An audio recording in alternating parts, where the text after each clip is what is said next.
Hello, नमस्कार मंडळी. कसे आहात? मजेत ना? मी पण मस्त आहे. तुमच्यासाठी घेऊन आली आहे लक्ष्मीच्या पावलांनी ह्या मालिकेचा 1 एप्रिलच्या एपिसोडचा रिव्ह्यू. तर काल आपण बघितलं होतं की रजनी मॅमने सोहमच्या मनातलं काढून घेण्यासाठी काजलला आणि सोहमला सोहमच्या रूममध्ये गप्पा मारण्यासाठी पाठवलं होतं. आता सोहमने काजलला स्पष्ट सांगून टाकलं आहे की माझ्या आयुष्यात तुझ्यासाठी काही जागा नाही आहे आणि मी अनामिकाशीच लग्न करणार आहे. रजनी मॅमने हे काही ऐकलेलं नाही आहे, पण त्या आल्यानंतर हे दोघंही जरा स्थिर गंभीर उभे असतात. म्हणून रजनी मॅम दोघांनाही विचारतात, तुमचं काही गंभीर डिस्कशन चाललं होतं का? ते म्हणतात नाही नाही तसं काही नाही आहे. तेव्हा रजनी मॅम म्हणतात, तुमच्या हल्लीच्या मुलांचं ना हे सिक्रेट वगैरे काय चाललेलं असतं हे मला काही कळतच नाही. म्हणजे मी नेहमी बघते तुम्हा दोघं मुलांचं आहे ना काहीतरी खुसूर असं सतत चाललेलं असतं. आता त्या काजलला विचारतात, काजल तू मला नेहमी सगळं सांगतेस ना, मग आत्ताही सांग ना काय झालं आहे, काय म्हणाला हा? तेव्हा सोहम सांगतो, आई मला आमच्या नात्याला पुढे घेऊन जायचं आहे. तेव्हा काजल त्याच्याकडे जरा आश्चर्याने बघते आणि मग सोहम ते क्लिअर करतो की मला माझ्या आणि अनामिकाच्या नात्याला पुढे घेऊन जायचं आहे. रजनी मॅम हे ऐकून खूप खुश होतात. त्या म्हणतात, अगं गेले 2 दिवस आम्ही याच्या मागे लागलो आहे, पण हा पठ्ठ्या आम्हाला काही सांगायला तयारच नाही आहे आणि त्याची बेस्ट फ्रेंड आता आली तर लगेच याचं सगळं क्लिअर झालं. आता मग आपण हा क्षण आजचा मस्तपैकी कॉफी पिऊन सेलिब्रेट केला पाहिजे नाही का? पण काजलला आता काही तिथे थांबवत नाही. ती खूप जास्त हर्ट झाली आहे, तर ती म्हणते नाही मी येते आणि काजल तडकाफडकी तिकडून निघून जाते. रजनी मॅम म्हणतात, अरे ही अशी का गेली? तेव्हा सोहम सांगतो, तिला आधीच खूप उशीर झाला होता. तर रजनी मॅम म्हणतात, पण बरं झालं तुझ्या मनातलं तू मला आज सांगितलंस, मला खूप बरं वाटतं आहे. आणि सोहम पण म्हणतो मलाही. आता यांचा सीन संपला आहे. पुढे आता सरोज मॅमच्या डोक्यात काहीतरी खिचडी शिजते. त्यांना आठवत असतं की अद्वैत त्यांना बोलला होता की 60% त्याचा विचार झाला आहे, पण 40% विचार करण्यासाठी त्याला वेळ हवा आहे. म्हणजे त्याने वेळ घेऊन कलाच्या बाजूने निर्णय घेऊ नये अशी भीती आता सरोज मॅमला वाटते. त्यामुळे ते मनातल्या मनात विचार करत असतात की जखम अजून ताजी आहे तोपर्यंत दुसरा घाव घातला पाहिजे, म्हणजे जखमेचा ठणका वाढेल. सरोज मॅम तुम्ही आई आहात, कुठली आई आपल्या मुलाच्या जखमेला असं वाढवण्याचा प्रयत्न करेल? त्यांना कलाचं पण आठवतं आहे की तिने सांगितलं आहे की कोणीही आलं आमच्या नात्यामध्ये तरी मी आमच्या नात्याचा बेरंग होऊ देणार नाही. आता सरोज मॅम काहीतरी खेळी करण्याचा विचार करताय. काय करताय बघूया पुढे. सरोज मॅमने एका मंदार परांजपे नावाच्या ॲडव्होकेटला फोन केला आहे आणि त्याला सांगितलं आहे की मला काही पेपर्स बनवून हवेत तुमच्याकडून आणि उद्याच्या उद्या हवेत. आता कसले पेपर्स आहेत बघूया, आपल्याला थोड्या वेळाने कळेलच.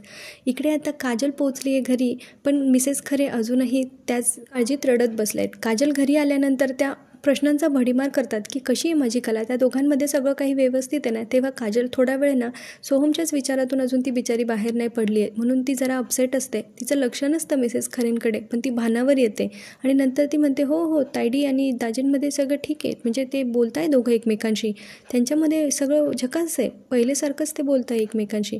पण तिचं एक्सप्रेशन बघून आता मिसेस खरेंना अजून दुसरी काळजी वाटते की त्यांचं तर ठीक आहे, पण ही खरं बोलते की नाही आणि तुझं काय चाललं आहे? आईवडिलांपासून मुलांचे एक्सप्रेशनसुद्धा लपून नाही राहत. ते पण लगेच म्हणतात तिला काजलला की तुझं वागणं आणि बोलणं जरा वेगळं वाटायलं आहे आम्हाला. पण काजल अशी इथली आतल्या गाठीची आहे ना की अजिबात ती चेहऱ्यावर दाखवू नाही देत की काय होतं आहे आणि तिला कोणासमोर रडायला पण नाही आवडत. त्यामुळे ती म्हणते छे आपल्याला काय झालं आहे, आपण आलो, आपला फोन व्हायब्रेट होतो आहे आणि ती आतमध्ये जाऊन बिचारी रडत बसते. तिला आठवत असतं सोहमने पुन्हा ते अनामिकासोबत लग्न करण्याचा जो डिसिजन घेतला आहे तो तिला आठवत असतो. आता दुसऱ्या दिवसाची सकाळ उजाडली आणि नेहमीप्रमाणे ते सगळे ब्रेकफास्ट करण्यासाठी डायनिंग टेबलवर बसलेत. सरोज मॅम रोहिणीला पण बसायला सांगतं ब्रेकफास्टसाठी, पण त्या सांगतात की मला भूक नाही आहे आणि ते राहुल, नैना आणि रोहिणी हे अजून काही नाश्ता करायला बसलेले नाहीत. सरोज मॅम विचारतात रजनी मॅमला की आबा कुठे आहेत? तेव्हा त्या सांगतात की ते पळसंब्याला गेलेत. सरोज विचारते एकटेच? तेव्हा रजनी मॅम सांगतात हो, ते खूप अस्वस्थ होते आणि म्हणत होते की संकेताच्या दिशेने पावलं उचलायला हवीत. मी म्हटली त्यांना अद्वैतला किंवा सोहमला सांगते, पण त्यांनी माझं ऐकलं नाही आणि त्यांनी आता आनंद नावाच्या त्यांच्या बहुतेक एखाद्या ड्रायव्हरला त्यांच्या मागावर पाठवलेलं आहे. तर मग सरोज मॅम म्हणतात की हो मी राहते त्यांच्या कॉन्टॅक्टमध्ये. रोहिणीला इथे काहीतरी काळजी वाटते, ती काय करून आली आहे काय माहिती तिकडे देवघरात, आणि ती म्हणत असते हे लोक देवघरापर्यंत पोचणार आहेत की नाही. नैना पण म्हणते मॉम इन लॉ आता आपल्यालाच काहीतरी ड्रामा करायला लागणार आहे. आणि मग रोहिणी तिचा ड्रामा सुरू करते. पार कोसावर तो डायनिंग टेबल आणि इकडे कोसावर ते देवघर, तरी पण रोहिणीला दिसलं की तिकडून देवी आईची मूर्ती फिरली आहे. ती म्हणते ओ गॉड काय झालं हे, आणि ती जाते आणि तिच्या मागून सगळे जातात. आणि मग रोहिणी म्हणते हे बघा देवी आईची मूर्ती फिरली आहे. आबा नेहमी म्हणत असतात की आपल्या घरावर देवी आईची कृपा आहे, म्हणून तर आपण एवढी पूजा करतो, आणि हे असं काय झालं? हे नक्की चांदेकर बिझनेसमॅन आहेत आणि हे असा विचार करतात. आता सगळ्यांना अजून जास्त घाबरवण्यासाठी रोहिणी रजनीला म्हणतात, अगं रजनी, म्हणजे देवी आईने आपल्याकडे पाठ फिरवली असा होतो का याचा अर्थ? तेव्हा रजनी मॅम म्हणतात, काही काय हो रोहिणी, असं देवाची मूर्ती आपोआप कशी हलेल देवघरातली, म्हणून ते आता देवाला प्रार्थना करत असतात. रोहिणी म्हणते, डॅड म्हणतात, तसं हा कुठला संकेत असेल का? रोहिणी खूप जास्त पॅनिक होण्याचं नाटक करते आणि म्हणते, डॅड इथे असते ना तर त्यांनी आपल्याला दाखवलं असतं, काहीतरी दिशा मार्ग दाखवला असता, याचा अर्थ समजावून सांगितला असता, पण ते पण नेमके आता इथे नाही आहेत. काय करायचं आता आपण? कुणी घाबरलं नसेल तर त्याला अजून जास्त घाबरवून देण्यासाठी आता रोहिणी इथे म्हणत असते, सरोज वहिनी, अगं डॅड ट्रॅव्हल करताय ना, त्यांच्यावर तर कुठलं संकट ओढवणार नाही ना? तेव्हा सरोज म्हणते, काही काय, हे संकेत वगैरे ह्या गोष्टींवर असाही माझा पूर्ण विश्वास नाही आहे, पण तरी तुम्हाला वाटत असेल तर आपण गुरुजींना बोलवून घेऊ आणि त्यांच्या हाताने पुन्हा या मूर्तीची स्थापना करू आणि आपल्या पद्धतीने पूजा करूया, आणि एवढं काही झालेलं नाही आहे. आता सरोज मॅमने सगळ्यांना वॉर्न केलं आहे की इथे खूप वेळ रेंगाळत बसू नका, चला आपापल्या कामाला चला. त्यांनी राहुलला गुरुजींना फोन करायला सांगितलं आहे आणि आता अद्वैतला सांगितलं आहे की तू माझ्या खोलीत ये, मला तुझ्याशी महत्त्वाचं बोलायचं आहे. काय महत्त्वाचं बोलायचं आहे सांगते हां पुढे. कलाला आता जरा थोडंसं विचित्र वाटतं आहे की असं का घडलं असेल. ती म्हणते, अंबाबाई, तू आत्तापर्यंत सगळे चांगले संकेत दिलेत, मग आता हे काय?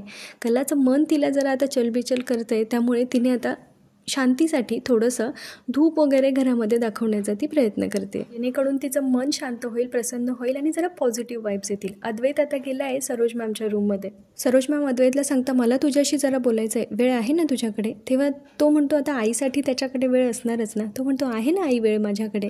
तेव्हा आता सरोज मॅम त्याला वेळेचं महत्त्व नव्याने पटवून देत आहे बरं का. हा द ग्रेट परफेक्शनिस्ट अद्वैत चांदेकर याला याची मम्मा वेळेचं महत्त्व सांगते आणि म्हणते की हे बघ, घाईघाईत निर्णय कुठले घेऊ नये, पण वेळीच घेतले पाहिजे, बरोबर ना? म्हणजे जे निर्णय आपल्या मनामध्ये ऑलरेडी झालेले घेण्यासाठी जास्त वेळ कशाला घालवायचा ना. अद्वैतला आता कळत नाही आहे त्याची आई काय बोलते ते. अद्वैत म्हणतो, म्हणजे? तेव्हा सरोज मॅम त्याला सांगतात, हे बघ, ह्या महिना अखेरीस तू निर्णय घेणार आहेस असं तुझं ठरलं आहे ना, मग महिना घेतलाच पाहिजे असं काही कंपल्सरी थोडी आहे. म्हणजे तुझा जर निर्णय झाला असेल तर महिना कशाला वाया घालवतोस? त्या अद्वैतला सांगत असतात की आपल्या मनाने घेतलेले निर्णय आपल्या बुद्धीला पटतीलच असे नाही, आणि आपल्या बुद्धीने घेतलेले निर्णय मनाला पटतील असं नाही, म्हणून दोघांचं संगनमत व्हायला हवं. बुद्धीने निर्णय तर तू घेतोच आहेस, आणि मनाचं काय, तर आपल्याला हे जे संकेत मिळालेत, मला माहिती आहे आपल्या दोघांचा संकेत या गोष्टीवर जास्त विश्वास नाही आहे, पण तरी चांगले संकेत मिळाल्यावर आपण आनंदी होतोच ना.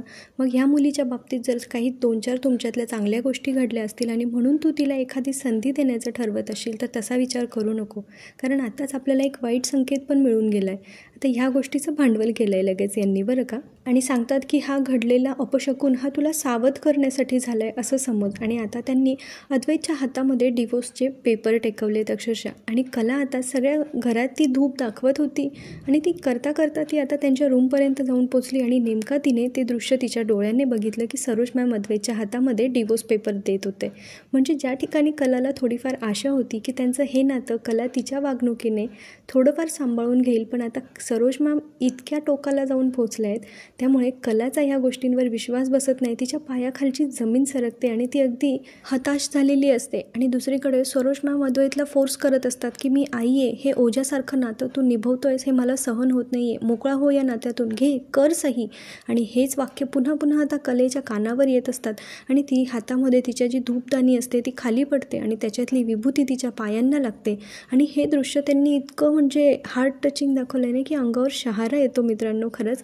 आणि कला जी आहे ती त्या धूपदानीतल्या त्या विभूतीच्या याच्यावर धुनेवर पाय देऊन ती त्या घरातून बाहेर गेलेली असते. त्यामुळे ती जेव्हा घरातून बाहेर जाते तेव्हा काळ्या रंगाची पावलं तिची उमटलेली असतात.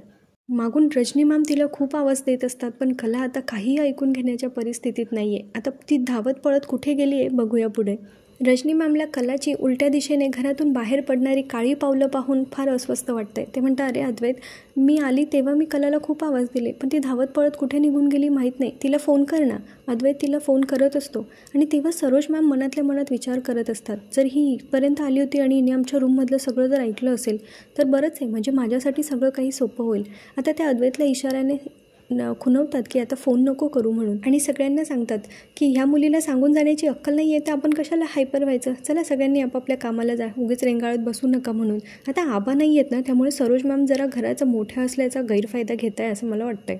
जेव्हा आपल्याला आहे ना सगळे मार्ग बंद झालेले दिसतात ना, तेव्हा आपल्याला देवाचा धावा करण्यावाचून दुसरं काही सुचत नाही. आणि तेच आता कलाच्या बाबतीत झालं आहे. ती धावत पळत देवी आईच्या मंदिरात गेली आहे. तिने घंटानाद सुरू केला आहे आणि देवी आईला हात जोडून ती म्हणत असते, का गं अंबाबाई का? माझ्याच बाबतीत असं का? तूच मला संकेत देत होतीस आणि तसंच मी वागत गेले ना गं.